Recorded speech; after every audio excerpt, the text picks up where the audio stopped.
Hi everyone, day 4, NaPoWriMo. Welcome back, or hello if you're just joining in. Here we're doing a poetry prompt a day, every day in April for National Poetry Writing Month. Are we having fun yet or what?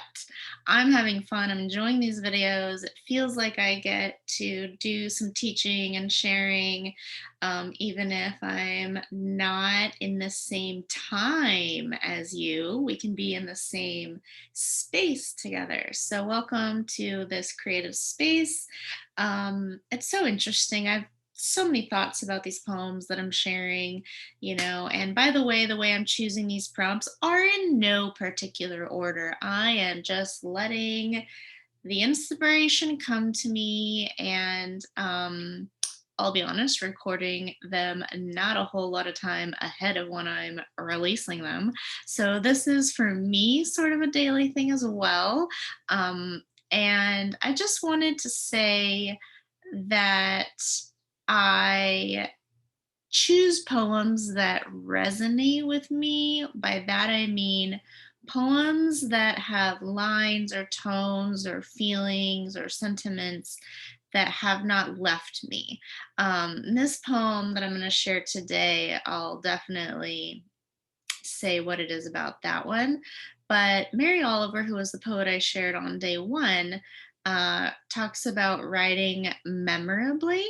And so, whether you are just starting to write, or just a lover of language and poetry, or if you are a practicing poet, I think the idea of writing memorably is interesting to all of us because as readers, we consume and sometimes we can embody the things that we encounter in poetry. And we can all choose our influences. So you're not going to love every poem that I present to you, and you're not going to love every poem that you read. But guess what? The more poems that you read, the more you will love, and the more will become a part of you. So I'm going to share one of those today by Patricia Smith. So let's just get into it. And yep, let's do it. Yeah, let's do it. Okay. This is hip hop Ghazal.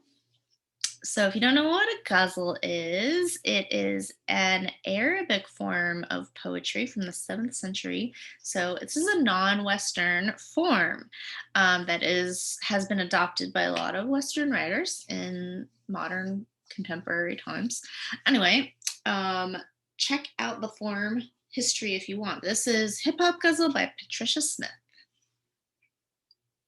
Gotta love us brown girls, munching on fat, swinging blue hips, decked out in shells and splashes, Lottie bringing them woo hips.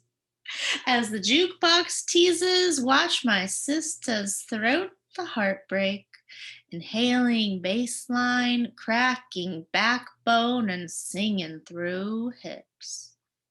Like something boneless, we glide silent, seeping between floorboards, wrapping around the hymns, and ooh-wee, clinging like glue hips.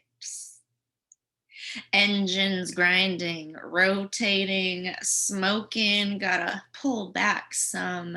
Natural minds are lost at the mere sight of ringing true hips. Gotta love us girls just strutting down Manhattan streets, killing the menfolk with a dose of that stinging view. Hips. Crying about getting old. Patricia, you need to get up off what God gave you.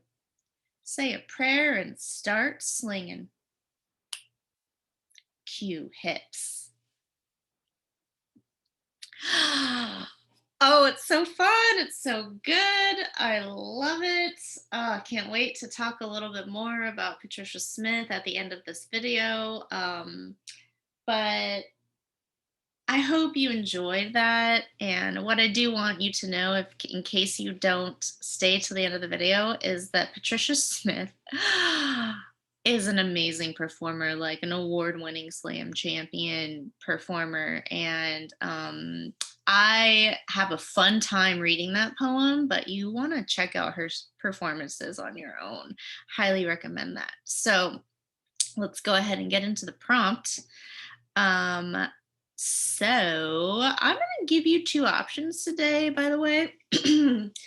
I want these poetry prompts to be really accessible to everybody. So if you are new to writing, or if you just feel like doing something easy and fun today, I got something for you. If you are in that zone of like, yeah, let's get into craft, let's write a form poem, let's challenge myself today, I got something for you too. So let's start.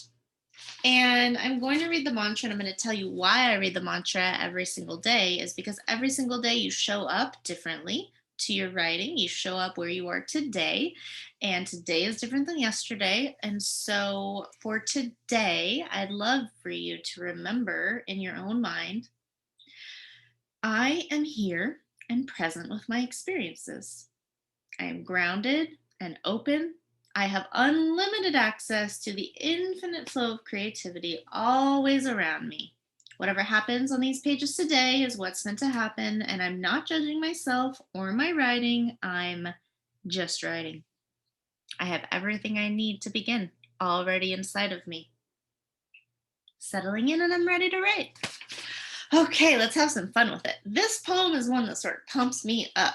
So, let's just do a quick write, a minute or so. Make a list of body parts or words related to the body. You can interpret this sort of however you want, or anything that comes to mind. It could be a physical sensation. How are you feeling today? What parts of your body are speaking or creaking to you? Maybe you're thinking about internal organs that we don't actually see with our eyes, but we know are there. Or maybe something in your mental or emotional body that counts too. Whatever you want, make a list. Okay, welcome back. Now that you have your list of body parts, I want you to think about one that is interesting to you today. This could be different from yesterday. So remember, whatever you're writing today is just what's present for you. So choose some sort of body part. Now make a list of verbs related to that body part. So maybe it's something the body part does. Maybe it's something that is done to the body part, or just related. Free associate doesn't have to make perfect sense. Just a list of verbs. So for example, if I'm thinking about the body part of the eyes, blinking, winking, shutting, rubbing. So give yourself a couple of minutes to just go in that direction and come back. I forgot to mention, I think people already know, but if you're tuning in, just pause the video whenever you want to do the writing part. So here's the next step. For a few minutes, for each of your verbs, make a list of images associated with that verb. Okay, so for example, if you had, we're thinking about eyes, and I choose the word winking as the verb. Now think about another image that is associated with it. Like I'm thinking maybe spectacles. Choose from your personal vocabulary. Nothing's off limits. So four eyes, right? Like that's what I think of.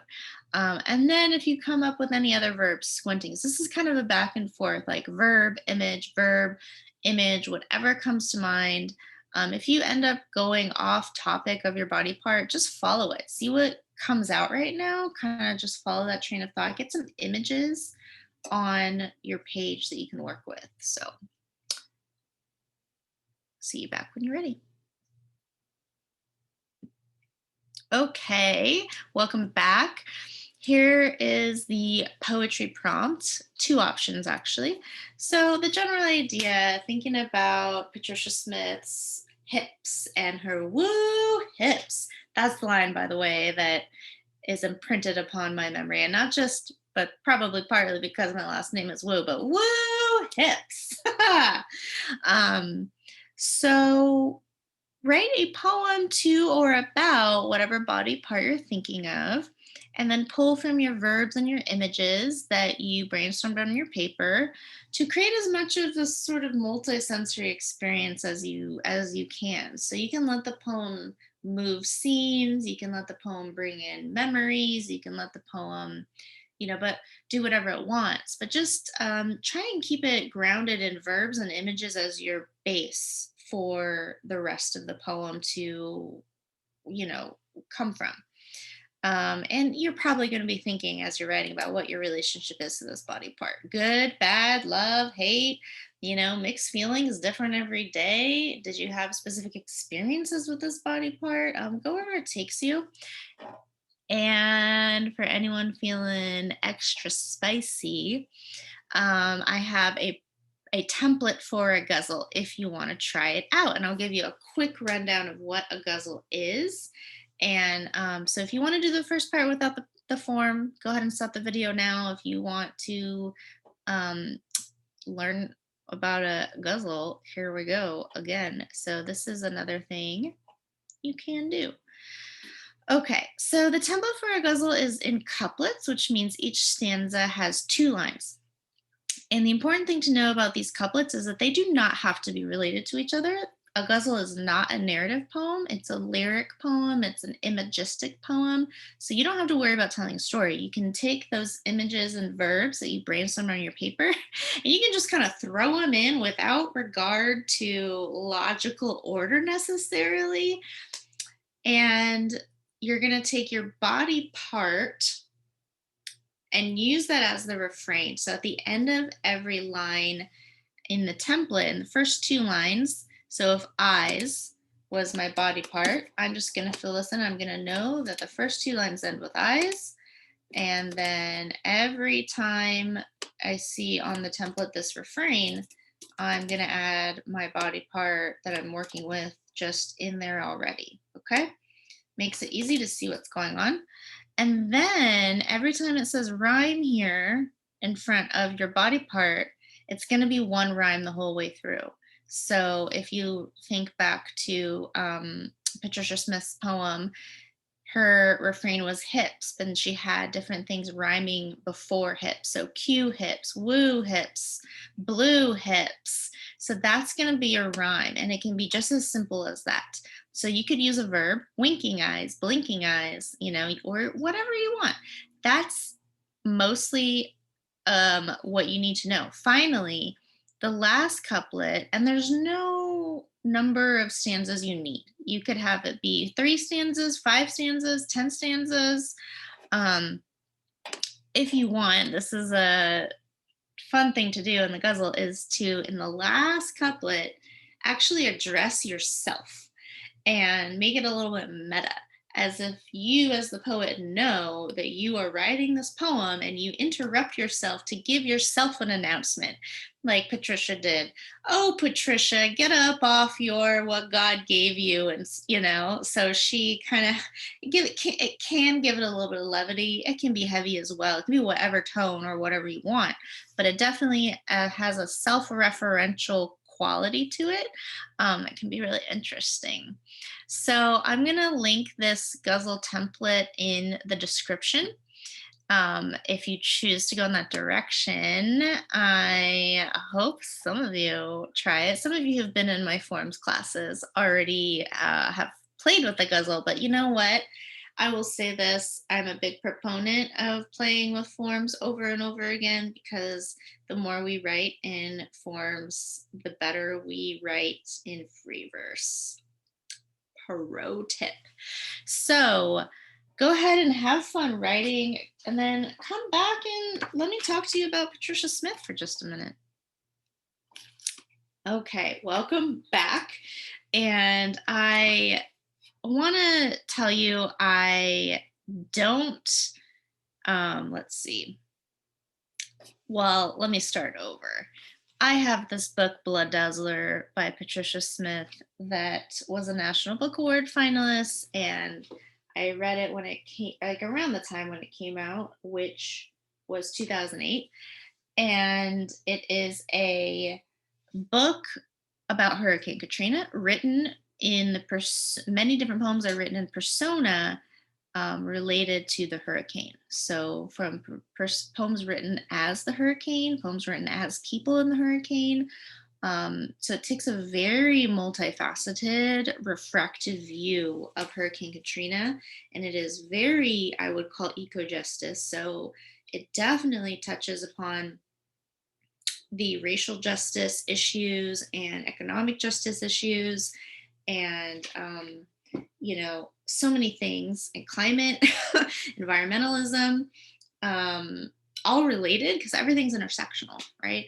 And so, before I just give you like Patricia Smith's quick bio that I, looked up on the internet, I want to tell you my relationship to Patricia Smith is this book has been such an influence on me in showing me how to write in persona, how to write about natural disasters, how to write about man-made responses to natural disasters. I'm very much writing about climate change and eco poetry right now. And, thinking about nature poetry, when you hear the phrase nature poetry, you think like, oh, a Zen, flowers, lovely. There's nothing wrong with that. Nature is amazing. It's also destructive and powerful and beyond our human comprehension a lot of the times. And I think that's where poetry really can access that intersection of reverence, like Mary Oliver in my, day one prompts, and also the sheer force of nature, and how is our relationship as humans to nature changing nature? How do we respond to natural disasters? How does that affect communities of color and poor communities and poor countries, thinking globally, in the global south?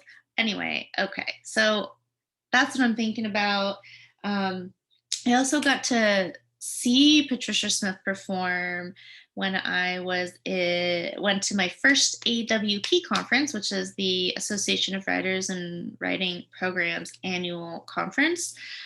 I think that was 2014 or something, but I remember going to an offsite reading, seeing her perform.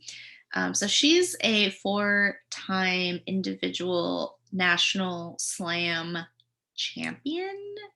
Okay, so last week I was talking, or yesterday I was talking about Maya Angelou, and thinking about the intersection of academic page poetry and slam poetry is very interesting to me, because when I read this book, this is so full of craft and its technical genius is apparent. And then when I see Patricia perform, chills like none other. The power of this woman's presence and voice is, I'm getting chills just thinking about being in that room with her. So I highly recommend you check out one of her performances on YouTube if you can. She's amazing. What else did I want to say? Really check out this book. She's got other books I haven't read as well, but she's won a bunch of awards. Oh, so the quick facts, she was born in 1955. She's still with us. So this is the first living poet I've actually shared so far, day 4. Again, these are coming to me in no particular order. But Patricia Smith is a poet who has just shown me so much. And I'm going to end it there because I think I've run out of things I wanted to say. Those are the big things. I wonder what your relationship to Patricia Smith is, if you read any of her other books. I mean, with any of these poets that I'm going to be talking about, I have not read everything. I just will share what has impacted me, and hopefully what I'm doing might, spark a poem in you or inspire you to read some more of these poets' work. All right, have fun, go out, keep raising your voice. Poetry can be a real call to action. in so many ways. So whether it's that for you today or whether you're just having a little fun on the page, do you, and I'll see you tomorrow.